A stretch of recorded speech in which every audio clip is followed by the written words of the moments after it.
L'histoire commence alors que l'un des chefs d'une organisation criminelle se retrouve face au canon d'un pistolet. Il s'appelle Nagashima et n'a pas peur du tout. C'est lui qui a donné le pistolet à l'homme, et il explique qu'il en a un lui-même. La différence entre Nagashima et cet homme, cependant, c'est qu'il ne sort pas son arme à la légère. Il rappelle à l'homme, qui s'appelle Hiroshi, qu'ils sont en train de se livrer à un duel au pistolet et lui dit de tirer.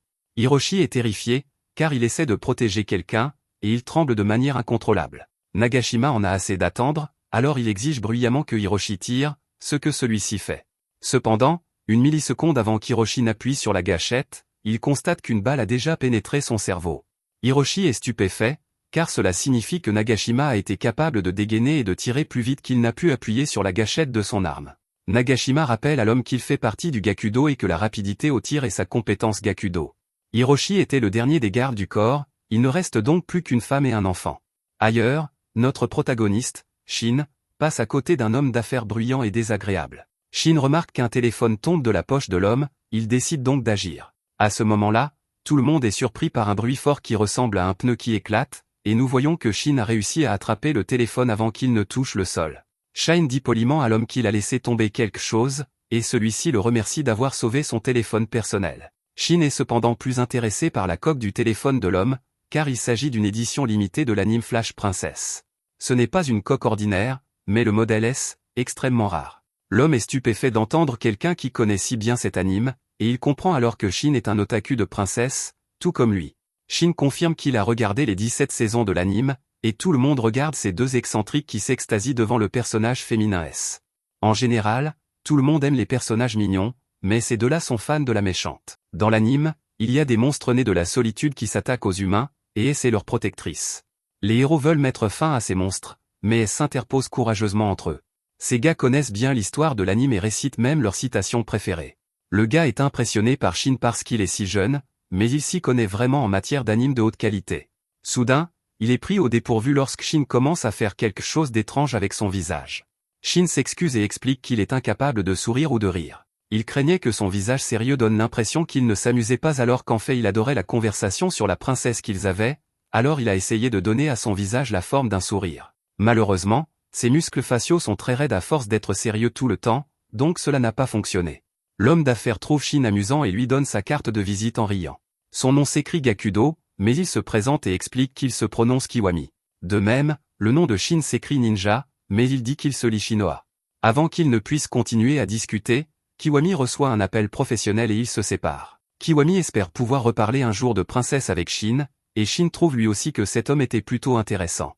À ce moment-là, un corbeau plonge juste devant le visage de Shin et dit, code 334. Le gouverneur a été enlevé, et Shin est chargé de s'en occuper dès que possible. De retour à l'entrepôt, nous voyons que c'est Nagashima qui a enlevé le gouverneur. Elle rappelle à Nagashima qu'il y a de graves conséquences à s'en prendre à un homme politique et l'avertit que la police va bientôt arriver. Nagashima et ses hommes sont amusés par ces menaces, mais Nagashima tire quelques coups de feu autour d'elle, lui faisant peur et lui rappelant qui est aux commandes. Il lui explique qu'elle ne semble pas comprendre complètement la situation, ils sont les Gakudo, et ils ne craignent ni les politiciens ni la police. En fait, c'est plutôt l'inverse, ces soi-disant autorités tremblent devant les Gakudo et se plient à leur volonté. Il révèle que la gouverneure est en réalité un appât, et que son but est d'attirer un certain groupe. La gouverneure est terrifiée lorsqu'elle réalise qu'ils essaient d'attirer, mais il est trop tard. Le bruit sec du verre brisé attire l'attention de tout le monde vers une fenêtre, où l'on aperçoit un étrange impact de balles. Soudain, la gouverneure et sa fille se retrouvent les yeux bandés, sans savoir pourquoi, et elles n'entendent plus rien non plus, car quelqu'un leur a mis des écouteurs sur les oreilles. Une musique d'anime retentit à plein volume dans les écouteurs pour une raison inconnue, et les Gakudo sont vraiment perplexes. À ce moment-là, le bras droit de Nagashima, Ikishi, l'appelle, mais tout le monde est horrifié en voyant ce qui lui est arrivé. Ikishi dit qu'il ne se sent pas très bien, et nous voyons que sa tête a été séparée de son corps. Il s'excuse d'avoir échoué, et nous voyons que c'est l'œuvre de Shine. La pièce sombre dans le chaos le plus total, les Gakudo ne comprenant pas comment Ikishi a pu être éliminé aussi facilement, et Nagashima réalise que le groupe qu'il visait est enfin là. Les politiciens et les policiers n'impressionnent pas les Gakudo, qui ne se soucient que de leur ennemi juré. Cet ennemi sème la terreur parmi les Gakudo, et à juste titre, car une force invisible fait tomber les têtes les unes après les autres avec une précision mortelle et impitoyable. Nagashima attendait ce moment, car cet ennemi juré est un personnage légendaire dans le monde des Gakudo. Nagashima récite une ancienne prophétie Gakudo sur ce qui arrivera à une personne qui se comporte mal dans le monde souterrain, mais il est interrompu. Il se retourne et aperçoit un homme étrange derrière lui, et Nagashima est horrifié de voir qu'aucun de ces hommes n'est encore en vie. Cet homme étrange est Shin, et il termine la récitation de la prophétie. Celle-ci dit que si une personne se comporte mal dans le monde souterrain, les ninjas viendront la chercher. Nagashima est alors stupéfait lorsque Shine lui dit de se dépêcher de tirer et lui explique que le premier à tirer gagne. Au lieu de cela, Nagashima demande ce qui ne va pas chez les ninjas, et Shin est clairement agacé que cet homme veuille parler plutôt que tirer. Nagashima est extrêmement frustré et souligne que chaque fois que les Gakudo essaient de gagner leur vie, les ninjas apparaissent et les écrasent avec leur force démesurée. Il veut savoir pourquoi, alors Shine regarde le gouverneur et sa fille. La réponse de Shin est simple, les Gakudo entraînent des enfants dans leurs crimes ignobles, et c'est à cause de cette cruauté que Shin ne peut jamais rire ni sourire. Nagashima reproche aux ninjas d'avoir tout gâché, mais Shine n'a aucune envie de continuer à discuter avec lui. Il exige que Nagashima tire, ce qu'il fait, mais la vitesse de la balle est dérisoire comparée à celle de Shine. Shin esquive la balle en un instant et arrache la tête de Nagashima à main nue. Nagashima est impressionné par le ninja, car Shin n'a pas eu besoin de le battre au tir, mais a plutôt battu la vitesse de la balle. Cependant, Nagashima affiche sa confiance dans la victoire des Gakudo, car un certain homme les mènera à la victoire. Cet homme ne sera toutefois pas lui, car son corps s'effondre finalement au sol. L'attaque de Shin s'appelle la lame des ténèbres, et il déclare que sa cible a été éliminée. Le matin, des policiers enquêtent sur la scène du crime. La gouverneure et sa fille sont saines et sauves, et l'équipe de Nagashima a été entièrement éliminée. Le commissaire Maru parle d'un code, NEN, ce qui signifie que des ninjas sont impliqués. Les ninjas détectent les crimes du monde souterrain beaucoup plus rapidement que les policiers et éliminent les méchants. Tout ce qu'ils laissent derrière eux, ce sont les cadavres des criminels et les victimes mises en sécurité. Les ninjas modernes ne servent personne et ne sont liés ni par l'argent, ni par le pouvoir, ni par les lois du pays.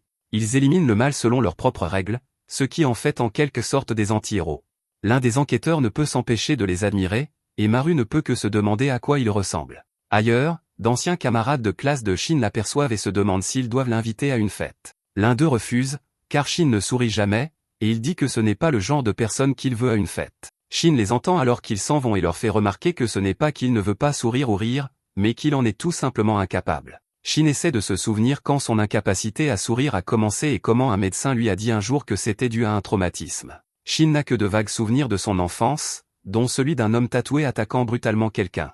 Shin voit cependant plusieurs personnes sourire autour de lui, alors il déclare que tant qu'il est le seul à ne pas pouvoir sourire, c'est tout ce qui compte.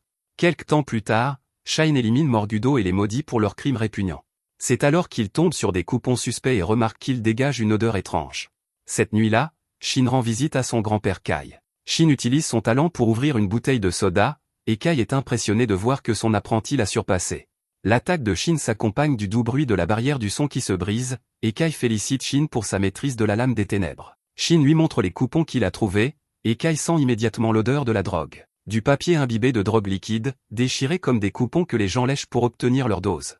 Une nouvelle drogue circule à Tokyo depuis peu, et Kai pense qu'il s'agit peut-être de celle-ci. Shin explique que les Gakudo se comportent bizarrement ces derniers temps, car ils attendent qu'ils se montrent. C'est presque comme s'ils avaient provoqué des troubles juste pour que le ninja se montre, alors Shine est certain qu'il prépare quelque chose.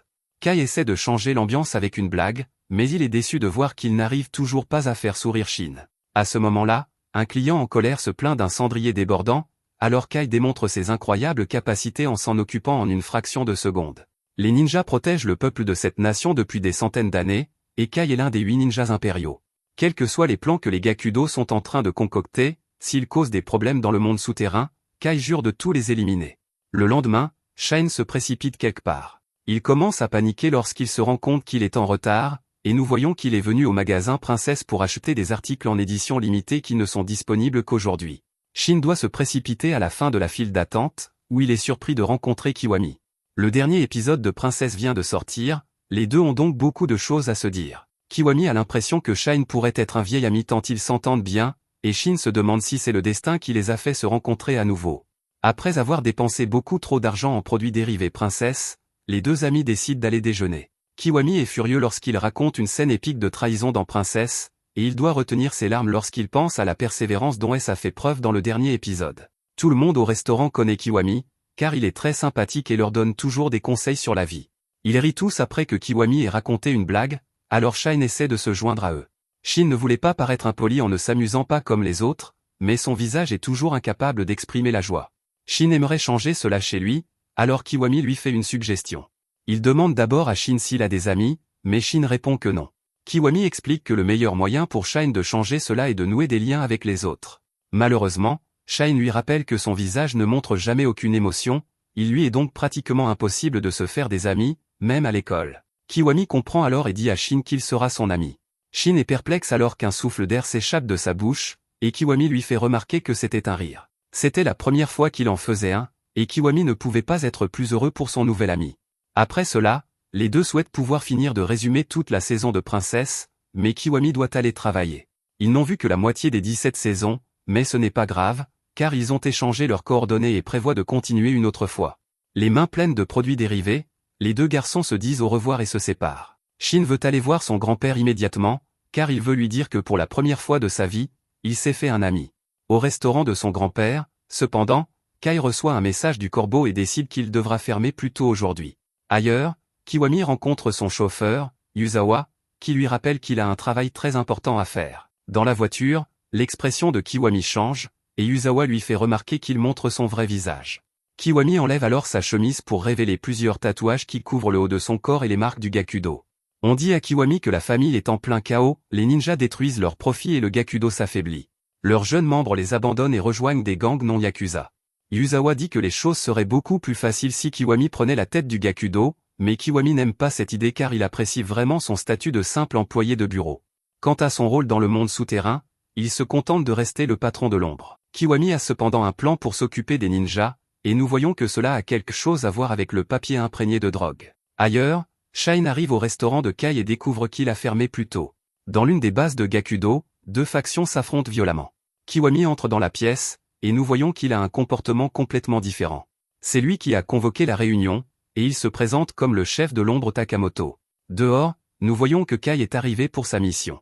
Il réfléchit à une bonne blague à raconter à Shine, et il est sûr que celle-ci le fera enfin sourire. À l'intérieur, Kiwami révèle à tout le monde qu'il a trouvé un moyen pour eux de régler leur compte avec leur plus grand ennemi, un moyen pour les Gakudo d'éliminer enfin les ninjas. De retour à l'extérieur, Kai reconnaît qu'il ne sait pas ce que les Gakudo complotent lors de cette réunion, mais cela n'a pas d'importance. S'ils ont de mauvaises intentions, il les éliminera tout simplement. Kiwami prononce un discours devant tous les grands pontes du Gokudo au sujet de la grande victoire qu'ils ont remportée sur les ninjas pendant la Seconde Guerre mondiale. Son discours est incroyablement inspirant, et Yuzawa est ému, reconnaissant d'être l'allié de Kiwami. Yuzawa n'est pas le seul à être touché par le discours, car il voit que tous les grands leaders du Gokudo sont à sa merci. Ils sont les chefs de file des Yakuza qui dirigent tout Tokyo, mais ils sont ici émus aux larmes par le discours captivant de Kiwami. Kiwami déclare que l'heure est venue d'éradiquer les ninjas et de laisser place à l'ère du Gokudo. Il brosse un tableau saisissant de la façon dont le Gokudo s'est hissé au sommet depuis les bas-fonds du marché noir et annonce que l'ère de prospérité tant attendue est enfin arrivée. Dans le passé, ce sont les ninjas qui sont revenus de leur défaite, encore plus forts qu'avant. Ils n'avaient plus besoin de compter sur leurs lames ou leurs armes à feu, car leurs mains rapides comme l'éclair étaient devenues bien plus mortelles que n'importe quelle arme. Cela a entraîné la mort d'innombrables Gokudo, car toute résistance était vaine. Beaucoup d'entre eux ont perdu la vie aux mains des ninjas, c'est pourquoi cette partie du discours de Kiwami trouve un écho particulier auprès des chefs de la mafia japonaise. L'un d'eux raconte comment son père a été victime des ninjas malfaisants, et un autre sanglote en pensant à la mort de son patron, tué par les ninjas alors qu'il n'avait torturé qu'une dizaine de personnes. Le discours de Kiwami a fait ressurgir toutes leurs craintes concernant l'extinction des Gokudo, et ils recherchent désespérément un sauveur. Les plonger dans le désespoir est exactement ce que Kiwami cherchait à faire, alors il annonce qu'il a une solution. Tous les chefs pleurent de soulagement lorsque Kiwami leur dit qu'il a enfin trouvé un moyen d'éliminer les ninjas. Ils considèrent tous Kiwami comme leur sauveur et le supplient de leur révéler son plan. Kiwami savoure l'instant, grisé par son propre pouvoir, voyant que tous les chefs Gokudo viennent de devenir ses pions. Baignant dans sa gloire, Kiwami s'apprête à révéler son plan à tout le monde, mais il est interrompu par une vision horrible. Kai vient de faire une entrée macabre en décapitant plusieurs membres du Gokudo, et Kiwami est figé par le choc. Kai a déterminé que ces hommes avaient vraiment un plan diabolique, ce qui signifie qu'il doit les massacrer. Il est évident pour Kai que Kiwami est le meneur, et Kiwami comprend déjà que ce vieil homme dangereux est un ninja. Kiwami reconnaît que les ninjas sont vraiment à la hauteur de leur réputation, car Kai s'est déplacé beaucoup plus vite que l'œil ne pouvait le voir. Kiwami n'a cependant pas la moindre crainte dans son cœur, car il met un morceau de papier imprégné de drogue dans sa bouche, quelque chose se produit dans son corps lorsque les veines autour de ses yeux deviennent rouges, et il révèle qu'il attendait l'arrivée du ninja.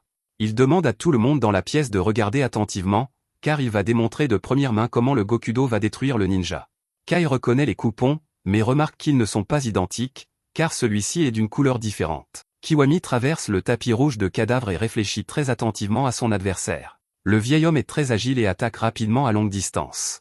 Tant qu'il peut voir le vieil homme, Kiwami est sûr de gagner, mais il sait que s'il le perd de vue ne serait-ce qu'une seconde, il le paiera probablement de sa vie. Kai a un mauvais pressentiment au sujet de Kiwami et décide qu'il doit l'éliminer immédiatement. Ainsi, il pourra informer le chef et les 8 ninjas impériaux du danger que représentent désormais les Gokudo. Au fond de lui, Kiwami se dit qu'il ne peut pas mourir maintenant. Il vient de se faire un nouvel ami, Shin, et il doit le retrouver demain pour discuter de leurs animes préférés. Kai pense lui aussi à Shin.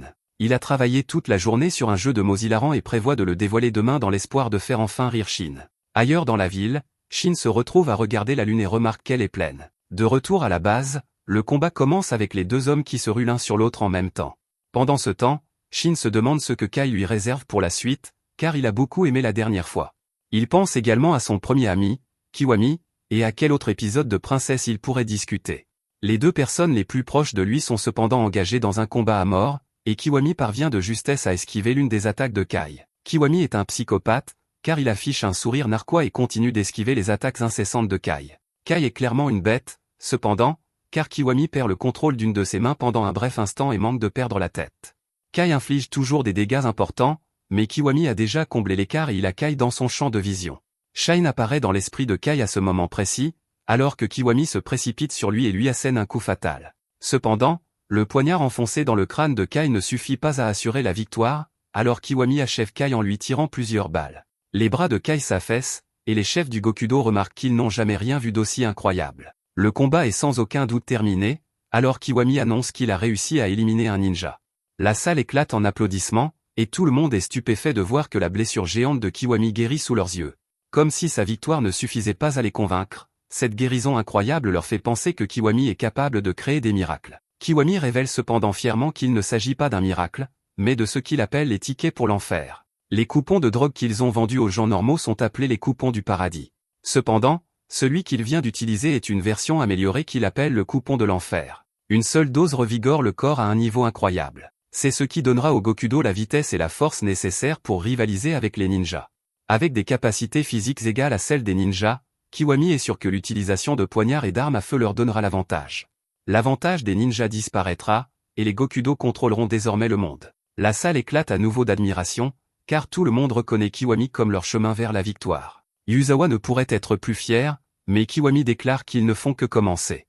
À ce moment-là, Kiwami éprouve un sentiment étrange en regardant Kai, mais il n'y prête pas attention. Son instinct était cependant juste, car Kai, s'accrochant encore à ses derniers instants de vie, maudit la situation après avoir tout entendu.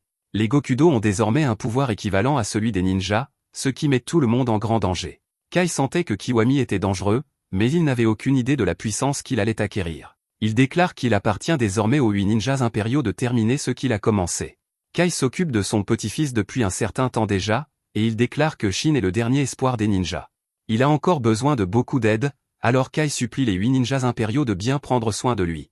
Un flashback révèle que Shin était orphelin et que ce sont les Gokudo qui ont tué toute sa famille. Kai a reçu pour mission de former Shine et de lui apprendre à devenir un ninja capable de protéger le pays un jour. Le responsable était cependant sans pitié, car il a ordonné à Kai d'éliminer Shine s'il ne montrait pas de talent.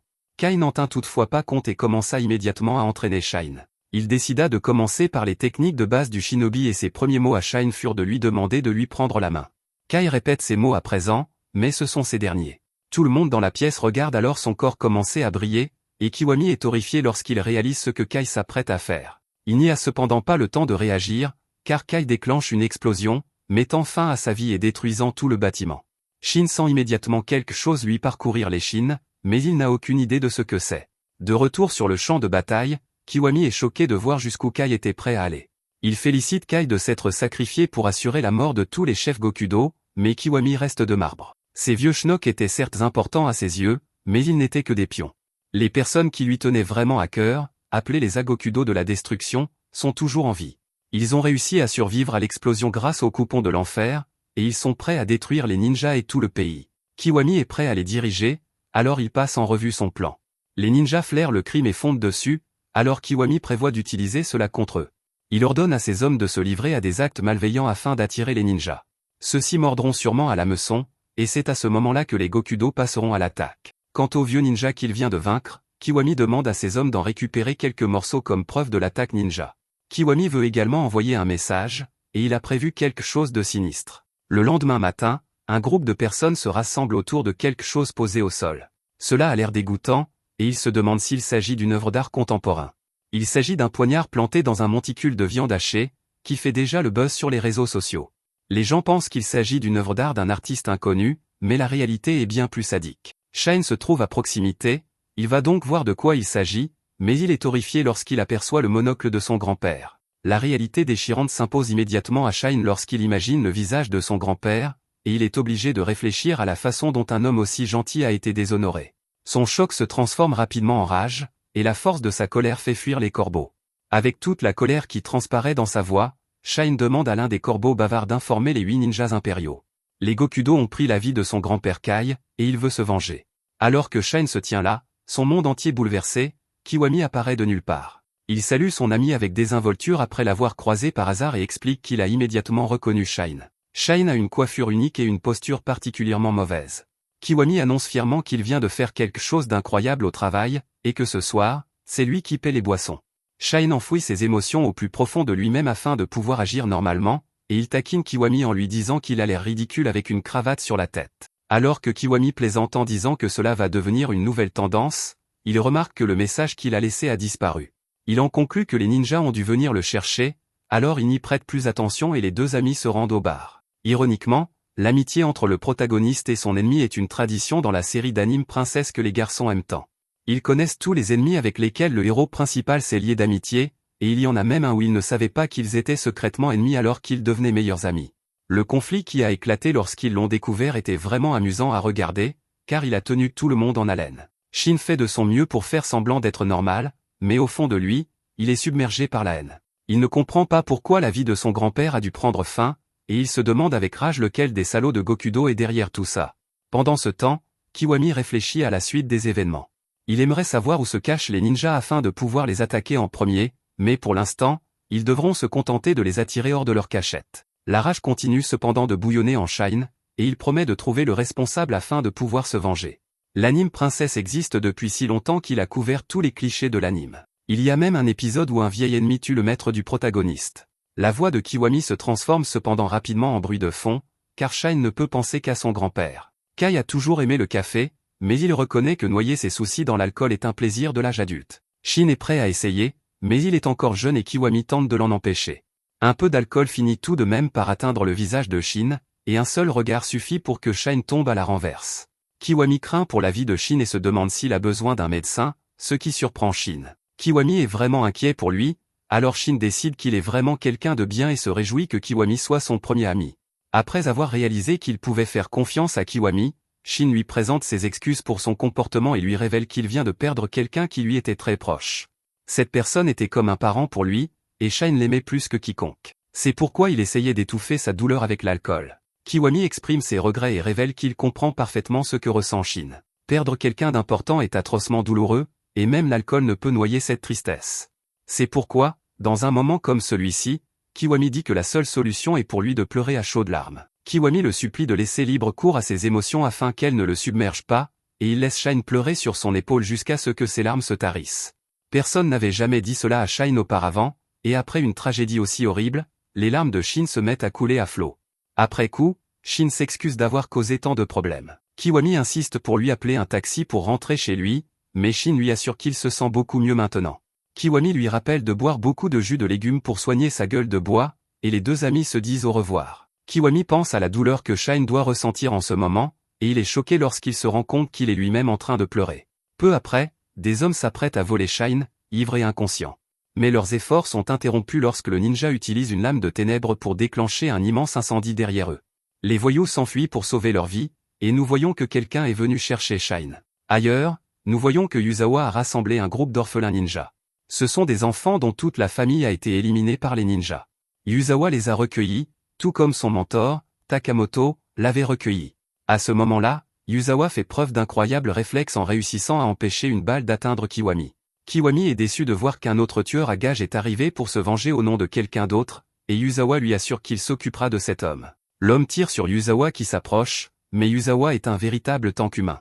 Les balles transpercent son corps, mais Yuzawa ne bronche même pas. C'est une incroyable démonstration de puissance, mais Yuzawa explique qu'il est en fait la personne la moins intéressante parmi les Agokudo de la destruction. Cependant, son corps est incroyablement résistant, et il choisit de ne jamais cesser d'avancer. L'homme réalise qu'il a fait un choix terriblement mauvais en venant ici, mais il est trop tard, car Yuzawa annonce son talent Gokudo. Il s'agit de la marche du Yakuza, et son coup de poing frappe l'homme comme un bus. Les orphelins l'acclament, et Yuzawa lui dit probablement qu'un bol de ragoût de bœuf est tout ce dont il a besoin pour soigner les petites égratignures qu'il a reçues après avoir été touché 15 fois par balle. Kiwami lui dit de profiter, car plus tard, il mettra Yuzawa au travail dans la clandestinité. Ailleurs, le type qui est venu chercher Shine appuie rapidement sur les boutons d'un ascenseur pour déverrouiller un étage caché. Là, une femme accueille les deux membres ninjas impériaux de retour au nid de Pi. La femme se demande si Shin a besoin d'une bonne gifle pour se réveiller, mais Nodoka lui demande plutôt de lui apporter une couverture. Nodoka n'a jamais vu cet autre homme qui se trouve là, alors celui-ci lui dit qu'il s'agit de Zanzu. Nodoka réalise alors qu'il s'agit du chef des 8 ninjas impériaux, et il souhaite simplement que Zanzu revienne à son visage normal. Zanzu a déjà été informé de ce qui s'est passé. Le numéro 2 des ninjas impériaux n'est plus en vie, ce qui le rend furieux. Il maudit les Gokudo, qui défient les ninjas depuis maintenant 70 ans. Dans sa rage, Zanzu montre sa capacité à se transformer. Il déclare qu'ils vont d'abord découvrir le coupable et le tuer. Ensuite, ils devront découvrir comment ils ont réussi à éliminer un ninja. Ils ont peut-être un secret, ce qui pourrait causer de gros problèmes à tout le pays. Nodoka est émerveillé par les capacités de Zanzu chaque fois qu'il les voit, et on les appelle « être tout et faire tout ». Cela signifie qu'il peut devenir n'importe quoi et accomplir n'importe quoi. Il est le ninja le plus âgé et le plus fort, et il possède le trait le plus unique. Nodoka révèle ensuite qu'il pense connaître l'identité du coupable. Le monocle de Kai est orné d'une gemme qui cache en réalité une minuscule caméra. Les ninjas sont fiers de laisser quelque chose à leurs camarades, et Nodoka déclare fièrement que la mort de Kai ne sera pas vaine. Il est certain que Kai a filmé le visage du coupable, mais Shiki dit que la caméra est assez endommagée. Heureusement, elle pense pouvoir récupérer les données et elle va tout faire pour réaliser le dernier souhait de Kai. À ce moment-là, Zanzu révèle qu'il a un moyen de découvrir comment un Gokudo a pu éliminer un ninja. Les Gokudo sont de nouveau en train de mijoter quelque chose, et il prévoit d'obtenir des informations, car il sait où ils se trouvent. Ils sont dans le quartier de Shinjuku, dans les ruines du club souterrain secret des forces américaines. Pour une raison quelconque, un Gokudo y retient en otage 100 gangsters de bas niveau de Tokyo. En y jetant un œil, nous découvrons qu'il s'agit de Yuzawa. Zanzu explique que la nuit dernière, tous les chefs des Gokudo de Tokyo ont perdu la vie dans une énorme explosion, et que Kai était très probablement impliqué. Nodoka décide d'aller voir ce que font les Gokudo dans le club souterrain, mais il demande à y aller seul. Shiki s'inquiète pour lui, mais Nodoka répond qu'il ne veut mettre personne d'autre en danger. Il lui demande de veiller sur Shine, car il a besoin de se calmer en prenant la vie de quelques Gokudo. Zanzu sait qu'il ne peut pas l'en empêcher, car Nodoka était également très proche de Kai. Zanzu n'est toutefois pas inquiet, car il est sûr que Nodoka peut se débrouiller seul. Nodoka est le ninja le moins expérimenté parmi les 8 impériaux, mais Zanzu révèle que personne ne l'a encore battu. Sous terre, Yuzawa dit à ses hommes de se dépêcher, car ils ont presque fini de collecter 100 têtes. À ce moment-là, Yuzawa sent quelque chose et il gronde les orphelins pour lui avoir apporté la mauvaise eau. L'un des autres Gokudo essaie de dire que ce n'est pas grave, mais on lui répond que Yuzawa sait ce qu'il fait. Yuzawa renvoie les orphelins au magasin, et nous voyons combien il y a de Gokudo dans son groupe. Une fois les orphelins partis, Yuzawa déclare qu'il est temps de montrer aux ninjas de quoi ils sont capables, et il dit aux ninjas qui se cachaient de sortir enfin. Il s'agit de Nodoka, qui félicite Yuzawa d'avoir renvoyé les enfants pour les protéger du massacre qui va avoir lieu. Yuzawa remarque que Nodoka a également attendu, mais Nodoka en a assez d'attendre. Alors que Nodoka libère ses flammes, il déclare que les Gokudo se sont mal comportés dans le monde souterrain et qu'il doit donc les exterminer. Les Gokudo n'ont cependant rien à craindre, car ils ont désormais le coupon de l'enfer, et Yuzawa ordonne à tous ses hommes de le prendre. Pendant ce temps, nous voyons que Shine s'est réveillé et qu'il se précipite vers la cachette de Gokudo. Il est désespéré de retrouver Nodoka car il a un très mauvais pressentiment au sujet de la situation et il ne veut pas que Nodoka finisse comme son grand-père. Ailleurs, les orphelins sont impatients de trouver la bonne eau pour leur patron cette fois-ci, et ils tombent sur une personne mystérieuse. De retour auprès de Nodoka, celui-ci promet une fois de plus d'éliminer quiconque se comporte mal dans le monde souterrain. Yuzawa et tous ses hommes prennent un coupon de l'enfer, et Yuzawa demande à Kiwami de donner du pouvoir au Gokudo. Ailleurs, Kiwami explique que Yuzawa est le plus insignifiant des Agokudo de la destruction, et qu'on pourrait même dire qu'il est le plus faible. Cependant, c'est précisément pour cette raison qu'il est la personne idéale pour cette première mission. Si le membre le plus faible parvient à mettre fin à la vie d'un ninja à l'aide du coupon de l'enfer, alors l'espoir brillera sur l'avenir des Gokudo. Il s'agit d'un combat entre les faibles et les forts, et Kiwami ne peut que se poser une question, les forts vont-ils dévorer les faibles, ou les faibles vont-ils mordre les forts? De retour auprès de Nodoka, il se présente officiellement, car il est de bon ton de donner son nom à ceux que l'on s'apprête à éliminer. Nodoka explique qu'il est là pour venger son maître et découvrir le secret des Gokudo. Il annonce qu'il va tous les brûler vifs, mais Yuzawa l'arrête pour se présenter. Son but est de venger tous les Gokudo qui sont tombés, et il promet de prendre la vie du ninja. Nodoka utilise sa lame des ténèbres appelée « spectaculaire floraison de chaleur brûlante », qui consume instantanément tous les hommes de Yuzawa. Ceux-ci hurlent de douleur, et Yuzawa est horrifié de les voir tous tomber après la première attaque de Nodoka. Yuzawa tire sur son terrifiant adversaire, mais Nodoka ne bouge pas d'un pouce. Les balles ne l'atteignent pas du tout et sont simplement fondues par les flammes écrasantes de Nodoka. Yuzawa ne peut même pas comprendre ce genre de pouvoir, car il détermine que la chaleur que Nodoka dégage est tout simplement trop intense pour que quoi que ce soit puisse s'approcher de lui. Nodoka passe calmement à l'offensive et lance une attaque de feu. Cette attaque apparemment faible enveloppe en fait tout le corps de Yuzawa dans les flammes, et il ne peut que se demander ce qui se passe. Son esprit sombre dans la folie, mais Nodoka révèle que son feu n'est pas sa seule force. Nodoka apparaît instantanément devant Yuzawa et lui enfonce son poing dans le corps. Yuzawa est frappé par la terrifiante réalité qu'il ne vivra plus très longtemps, alors il espère simplement que les orphelins ont pu s'en sortir vivants. Malheureusement, un coup d'œil à l'extérieur révèle que la plupart d'entre eux ont été décapités par le mystérieux personnage. Il n'en reste qu'un, mais il tombe sur Shine. Shine comprend que ce garçon est un Gokudo en raison de ses origines, et celui-ci est terrifié lorsqu'il réalise que Shine est un ninja. Ce garçon s'appelle Ryota, et il comprend même que Shine est un monstre d'un tout autre niveau que les autres. Le regard de Shine fait comprendre à Ryota qu'il va bientôt perdre la vie, et il est donc choqué lorsque Shine passe simplement devant lui sans s'arrêter. Shine comprend que le jeune homme n'a jamais tué personne auparavant, alors il lui dit qu'il n'a pas le temps de s'occuper d'un novice comme lui. Ryota est d'abord soulagé, mais il se souvient de quelque chose. Un flashback montre la première rencontre entre Ryota et Yuzawa. Toute sa famille a été éliminée par des ninjas, et il vivait en marge de la société en tant que Gokudo de bas niveau. N'ayant nulle part où aller, Ryota se demande s'il ne devrait pas simplement mettre fin à ses jours. Yuzawa le traite d'imbécile pour avoir seulement pensé cela et lui dit d'ignorer ce que la société pense de lui. Yuzawa déclare que les Gokudo regardent toujours vers l'avenir et exige que Ryota ne baisse plus jamais la tête. Ce souvenir de son mentor fait pleurer Ryota, et sa nouvelle détermination le pousse à consommer le coupon de l'enfer. Ryota se force à arrêter Shine et déclare que s'il fuit un ninja, il ne pourra plus jamais affronter son mentor. Ryota jure qu'il ira de l'avant quoi qu'il arrive, comme on le lui a enseigné, et pour lui, affronter un ninja signifie aller de l'avant. Il ne laissera pas Shine passer, même si cela lui coûte la vie, et il promet de protéger son mentor. Ryota est choqué lorsque Shine le qualifie de « bon gars » et lui révèle qu'il a pris sa décision.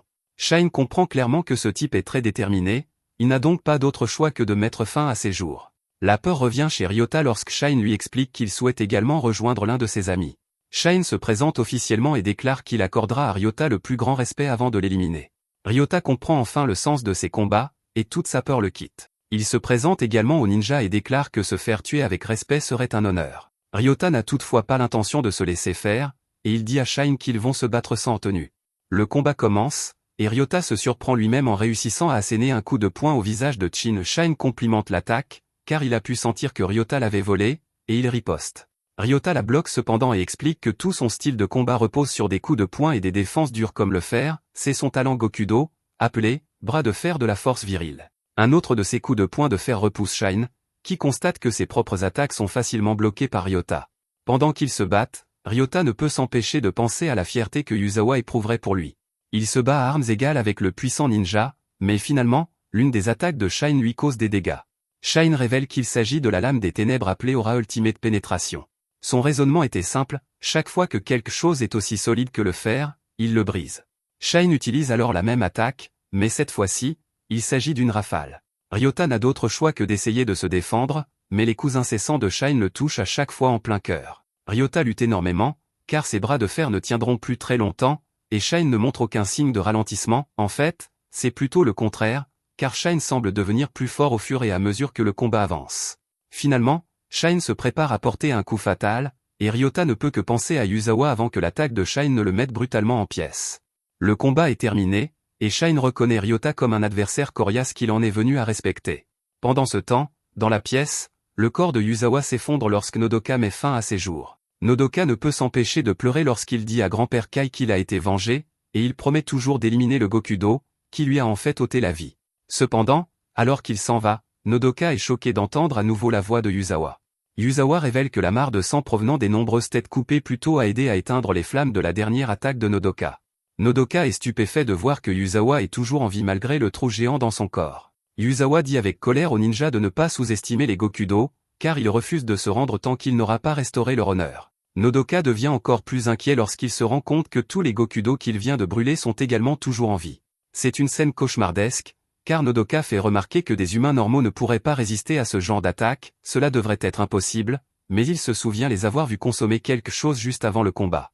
Il n'y a pas d'autre explication, et il en conclut que cela doit être le secret qui a permis au Gokudo de mettre fin à la vie d'un ninja.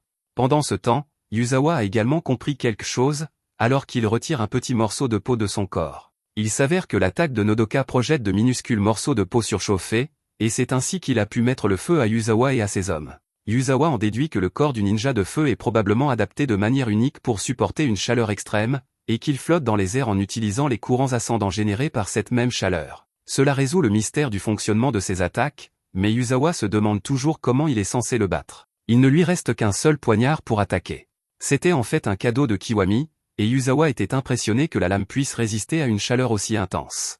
Les chances sont contre lui, mais Yuzawa était convaincu que ce poignard serait tout ce dont il avait besoin pour vaincre Nodoka. Nodoka, quant à lui, réalise qu'il connaît désormais le secret du Gokudo et qu'il doit éliminer Yuzawa afin de pouvoir le révéler immédiatement aux autres. Nodoka s'envole à nouveau dans les airs, et Yuzawa se rappelle qu'il doit continuer à aller de l'avant comme toujours. Sa devise est de ne jamais cesser d'avancer, mais il est horrifié lorsque son corps commence à le lâcher. Yuzawa se rend compte qu'il ne lui reste plus beaucoup de temps, mais il n'avait de toute façon pas l'intention de laisser quoi que ce soit après ce combat. Il demande à Kiwami de lui donner de la force une dernière fois, et Nodoka est stupéfait lorsque Yuzawa se poignarde. Il ne comprend pas ce que fait ce fou, mais Yuzawa déclare que ce blessé lui a donné un regain d'énergie. Nodoka n'en croit pas ses yeux et ne peut que reconnaître que Yuzawa est une sorte d'enfer déchaîné de détermination. La détermination de Yuzawa se propage aux autres Gokudo, qui se poussent eux aussi à bout, et ils travaillent ensemble pour atteindre Nodoka. Ils appellent cette attaque la tour de la famille, et Nodoka est choqué car ils ne le laissent pas s'échapper.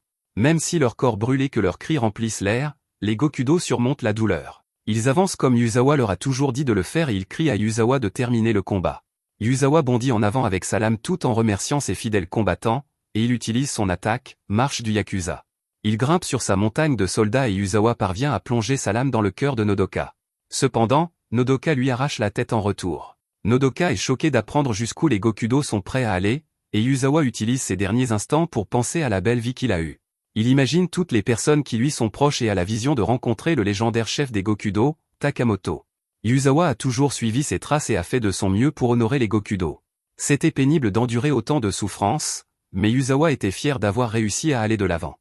Des larmes coulent de ses yeux alors qu'il s'agit là de sa dernière pensée avant de mourir. Pendant ce temps, Nodoka souffre énormément, mais il se dit qu'il ne peut pas perdre la vie ici. Il doit révéler aux autres le secret des Gokudo, mais son corps n'en a plus la force. Il veut désespérément vivre, mais cela n'a pas toujours été le cas pour lui.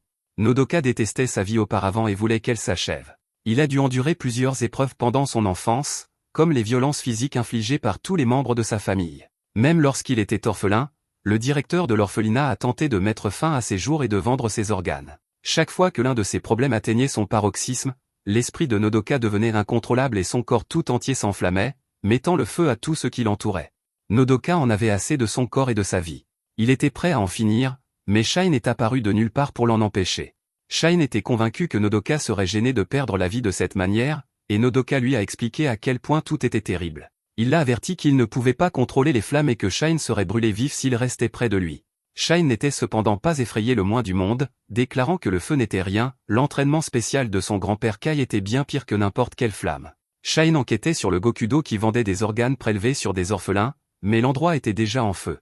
Shine décida d'emmener Nodoka avec lui et lui expliqua qu'il était un ninja.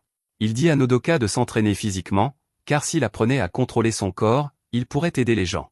Shine fit remarquer qu'ils ne pouvaient pas choisir leur famille ou leur corps à la naissance, mais qu'ils avaient le choix quant à la façon dont leur vie se terminerait.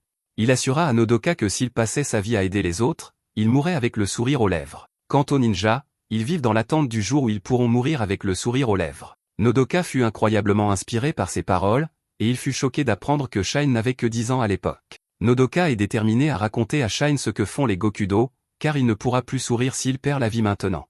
Ne pas mourir en vain est la fierté d'un ninja, C'est pourquoi Nodoka est plus déterminé que jamais à accomplir sa mission. Il prend le coupon de l'enfer dans la bouche de Yuzawa et se sent soulagé de savoir qu'il s'est rapproché de son objectif. Malheureusement, le destin est cruel, car sa vie s'achève d'un seul coup de feu. C'est un homme nommé Yajima qui a tiré, accompagné de Kiwami et d'une fille nommée Gamut. Kiwami ne peut s'empêcher d'admirer les capacités spéciales de chaque ninja. Kai avait des bras qui pouvaient s'étirer à l'infini, et Nodoka avait la capacité d'allumer des feux, brûlant tout autour de lui. Un pouvoir terrifiant, certes, mais Yuzawa l'affronta courageusement malgré tout.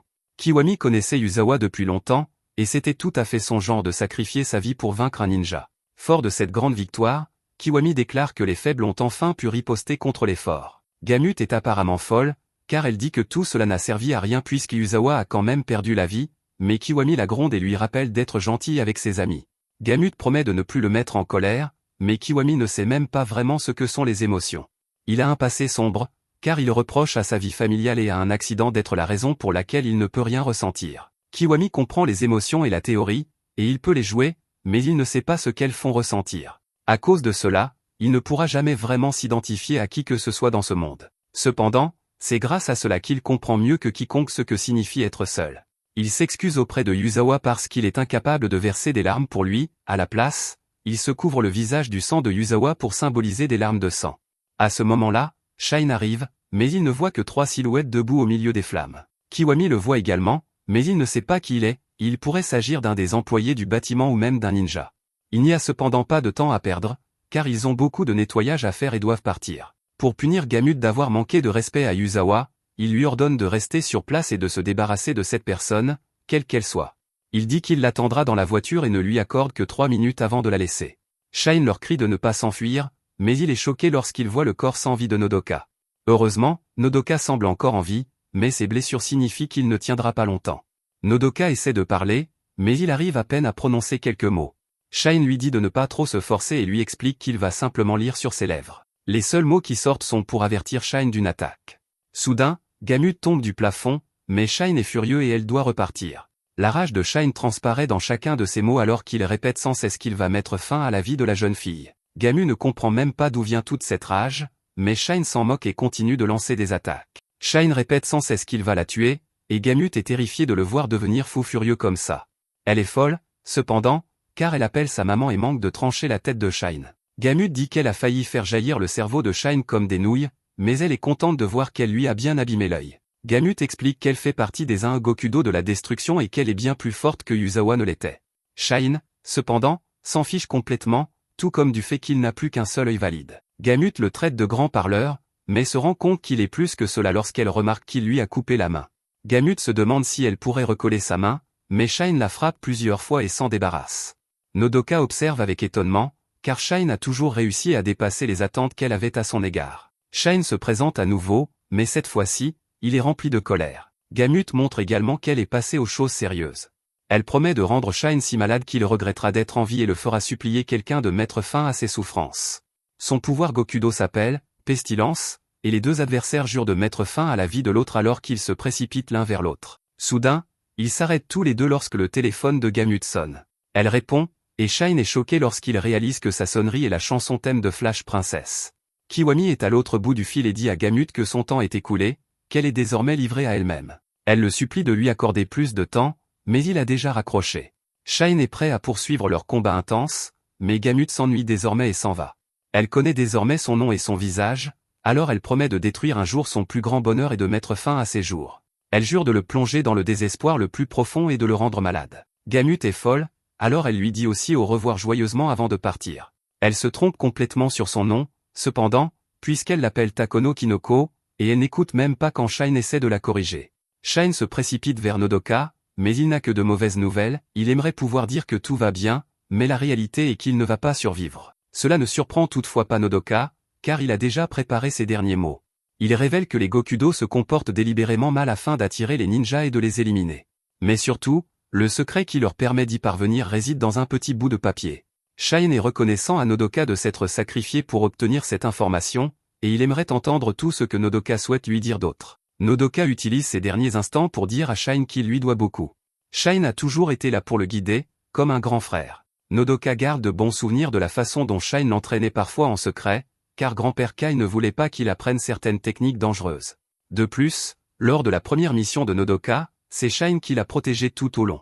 Nodoka remercie Shine de l'avoir invité à devenir ninja. Nodoka voulait mettre fin à ses jours depuis très longtemps, mais Shine lui a donné une raison de vivre afin qu'il puisse mourir le sourire aux lèvres. Tout cela grâce à Shine, et Nodoka est sûr qu'un jour, lui aussi pourra sourire. Shine est quelqu'un de si gentil que Nodoka est convaincu que son sourire sera magnifique ce jour-là. Nodoka trouve la paix après avoir pu dire tout cela à Shine, et il sourit juste avant que sa vie ne s'achève. Le bâtiment commence à s'effondrer autour d'eux, mais Shine peut à peine bouger, consumé par sa colère. Pendant ce temps, Kiwami pense à Yuzawa et révèle qu'il lui a préparé un petit hommage. Gamut sait exactement ce qu'il prévoit de faire, alors elle s'enfuit pour sauver sa vie. Kiwami fait ses adieux à Yuzawa et fait exploser tout le bâtiment. L'explosion est massive et cause des dégâts dans toute la zone, mais nous voyons que Shine a réussi à s'échapper avec le corps sans vie de Nodoka. Merci d'avoir regardé mon résumé. N'oubliez pas d'aimer la vidéo.